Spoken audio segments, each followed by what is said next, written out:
don't get credit for going to church. You don't get credit for saying I accepted Jesus when I was 10 years old. You accepted me when you were 10. You're now 70. Let's discuss 60 years of time that I gave you, of talents that I gave you, of treasures that I gave you to advance his kingdom for the benefit of others to his glory. Yeah, you get heaven because you're saved, but you get rewarded because you're a servant. Jesus says that a nobleman was going away, referring to himself, and he called 10 of his servants. And he told his servants, I'm leaving, but I want to give each of you 10 minas. A mina is an amount of money. He says, I'm going to give you each 10 minas during my absence, and during the time I'm not here, your job is to do business till I return. That's your job in this gap between my first coming and second coming, in our case, between our salvation and our trip to heaven. I'm going to give you 10 minutes, and I want you to do business till I come. So during this time when you are waiting for me to return, I don't want you to be passive. I don't want you to be aimless. I want you to get some business done until I come. And so he calls the servants, and it says he gave each of them 10 minas. In Matthew 25, verses 14 and following, Jesus tells a similar story, but with a different twist. Because in Matthew 25, when he tells the story, everybody got something different. They didn't get the same amount as in this story. So let me explain. He leaves each of them 10 minas, and he uses the money to talk about something bigger than money. He uses minas, but he's talking about something bigger. He's talking about life. All of us have 3 of the same things. Everybody here has 3 of the very same things. What we don't have is what he talks about in Matthew 25, the same amount of the same things. We all have the same things, but we don't have it to the same degree. The first thing that all of us have is time. Now, we don't have the same amount of time. We're not all going to live to the same age, but we all have time because we're alive. With time from a kingdom point of view, because the nobleman went away to get a kingdom, the time in the kingdom perspective is a boundary in which opportunities exist. So within this thing called tick-tock, tick-tock, time is opportunity, because you use your time to do things, to accomplish things. The second thing all of us have are talents. We have varying abilities. We don't have the same talents, but we've all been given capacity to do things for the king and for his kingdom, since the parable is about the king going to get a kingdom. We don't all have the same abilities. We don't all do the same thing, but we all have some capacity to serve the king and the kingdom. The third thing that all of us have are varying degrees of treasures, resources. Everybody doesn't make the same thing. Everybody doesn't have the same amount, but we all have some level of resource. So you all have time. We all have talents. We all have varying amounts of treasures, but we're not all equally valuable to the kingdom when it comes to doing business till he comes. We're valuable as people, but he's not talking about our value as people. All 10 were servants. All 10 belonged to the nobleman. All 10 belonged to the master. And he says, do business till I come. See, a lot of us are asking God to do business that he's waiting on us to get done. Any time in history, that he wants to use means he must borrow that time from you. Any talent in history that God wants to use means he must borrow that talent from you. Any treasure that he wants to use in history, he must borrow that treasure from you. That's why all through the Bible, he must find a person, pick a person, and use a person, because he's entrusted with a person the minas, the time, the talents, and the treasures for what he wants to get done in his absence until he comes back, and he is banking on you because of what he left behind to you. Time, talents, and treasures. Not the same amount, but the same categories in varying degrees. He says you are to do business until the nobleman in the story, the king, returns. That you and I are stewards of what we have been left with while we live here since salvation. And the job of a steward is to protect and expand the assets of another. The job of a steward is to protect and expand the assets of another. And so God is expecting that your life, time, talents, and treasures will protect and expand his kingdom purposes. The nobleman, Jesus, returns, and all of those who are his followers are called to him. And his question is, what did you do with the time, the talents, and the treasures that I left you with during my absence, that I told you to do business for me while I'm gone? The question on that day is not what did you do for you. The question on that day is what did you do, as you'll see in a moment, with what was mine on loan to you. While the king is gone, he has left everyone in this room who has accepted Jesus Christ a remaining amount of time, spiritually endowed talent, and a certain amount of resources, but all the same category. And he says, do business. And then he returned and he wanted to know, what kind of business did you do? This is called in 1 Corinthians 3, the judgment seat of Christ, when he will evaluate what kind of business did you do for me and the advancement of my kingdom that benefited others, for which I got the glory. The first appeared, saying, Master, your mina has made 10 minas more. And he said to him, well done, good slave, because you have been faithful in a very little thing, you are going to be an authority over 10 cities. Ooh.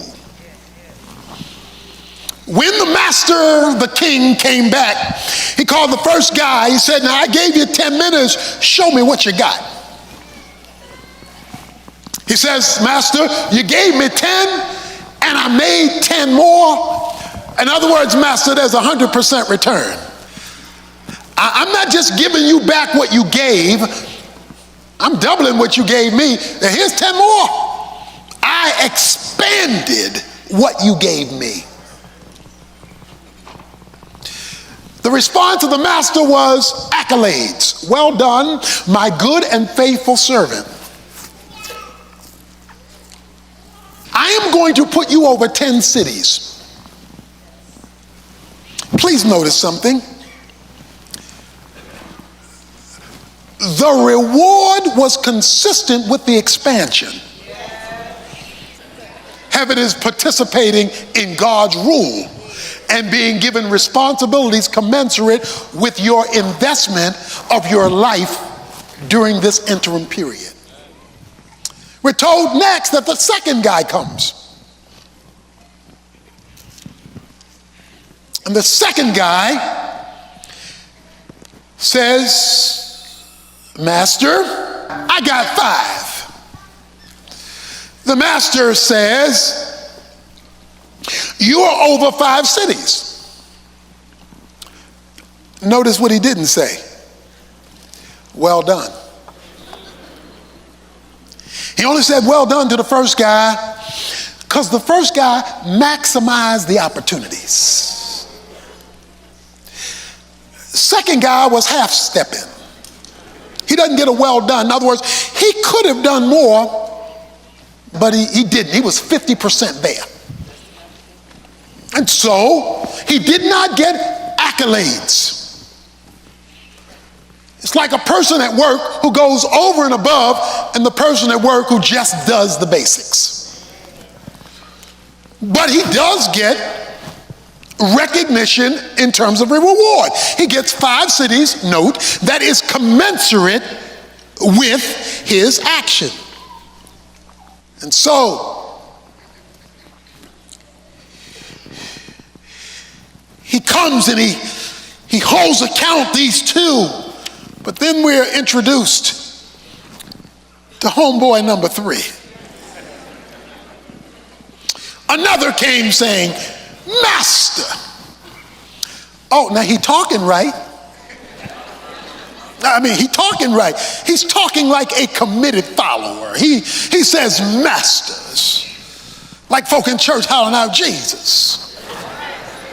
You sound good. Master. His terminology was accurate. Here is your minna. Here's what you left me, which I kept put away in a handkerchief because I was scared. He says, I was afraid because you are an exacting man. You take what you did not lay down and you reap what you did not sow. In other words, you're hard to please. I was just concerned about not losing it. I was playing defense. I was concerned about not losing it. He said to him in verse 22, by your own words I will judge you, you worthless slave. Do you know that I am an exacting man? Did you know that I'm an exacting man, taking up what I did not lay down, reaping where I did not sow? Then why did you not put my money in the bank? At least I would have collected some interest. You worthless slave. You call me master, but it hadn't changed anything you do. It hadn't changed any of your priorities. There's still no time, talents, or treasures used for me, my kingdom, my name, and the good of others. But you call me master. Your theology has not affected your activity. And that has made you valueless to my kingdom. The Bible speaks about 100-fold repayment. So those of you who are here today and you're living the best Christian life you know how, you're giving your time, your talents, and your treasures for God's kingdom, and it's not been fair to you. It's not been right by you. Guess what God says? I think it's in Matthew chapter 5 around verse 11. He says, when you're having to pay a price for doing right, notice what he says. He says, rejoice. Wait a minute. How am I going to rejoice when I'm not being treated right? He says, because your reward is rich. He gives us some things now, but he's talking about the big payday. He says, you worthless slave, you wouldn't even go to a bank. Now, why wouldn't he at least put it in the bank? Because the bank keeps records. So when you deposit in the bank, there's a record. He puts it in a handkerchief because he does not want a record. He does not want a record of where this minna is. Why not? In case the king doesn't come back, I still got my minna. I still got my time. I still got my talent. I can live my life the way I want to live it. I left you here and you are absolutely of no value to me. There were people I wanted you to touch, lives I wanted you to change. There was ministry I wanted you to do. I had a plan for your life. And all I heard from you was, bless me, bless me, bless me, bless me, bless me, highly favored.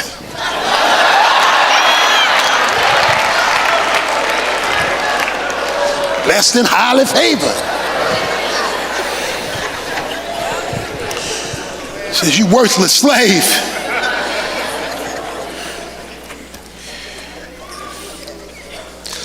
So what are we going to do with him, Lord?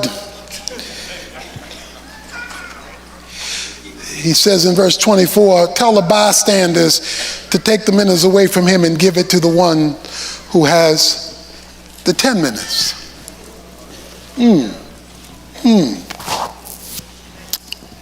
Tell the bystanders. So this is everybody watching your conversation with Jesus.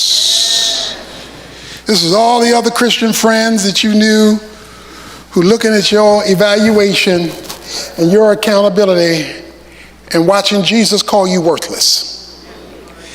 And then take his minutes and give it.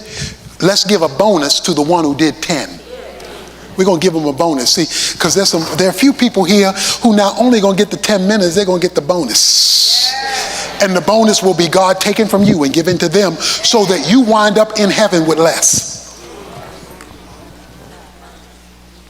You don't even wind up with what you started with, because he's going to take that manna that you use for nothing and hand it to somebody who went all out for the kingdom and for eternity. What's the principle? What's the principle? He gives the principle in verse. The people say, but master, the guy already has 10. He says, well, let me tell you the principle. I tell you that to everyone who has, more will be given, but from the one who does not have, even what he has will be taken away. You don't get credit just for being a servant. You're saved by grace. You don't get credit for that. That's all of God. So you don't get credit for being a Christian. You get credit for serving the master and using the time and the talents and the treasures that he has entrusted to you for his glory, to advance his kingdom, for the benefit of others, to his glory. That's what he credits. You don't get credit for going to church. You don't get credit for saying I accepted Jesus when I was 10 years old. He says you accepted me when you were 10. You're now 70. Let's discuss 60 years of time that I gave you, of talents that I gave you, of treasures that I gave you over that 60-year period of time. Let's talk about that. Yeah, you get heaven because you're saved. But you get rewarded because you're a servant. So there's going to be a lot of transfer of wealth in heaven.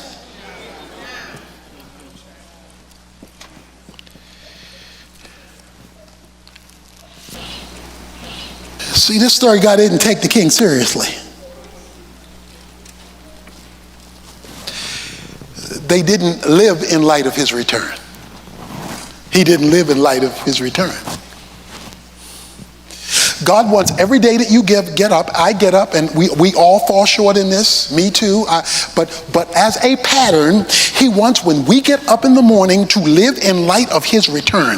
That because it could be today, the question that you and I have to ask when we get up in the morning is simply this: God, what eternal difference do you want me to make today? Some days they'll be minuscule, other days they'll be huge, but it's being available. Lord, if you want to borrow some of your time, you loan me. If you want to borrow some of your talents, you loan me. If you want to borrow some of your treasure, you loaned me. Then I am available today, not just to ask you to bless me. I'm available today for you to work through me to be a blessing to others and to build my account for glory.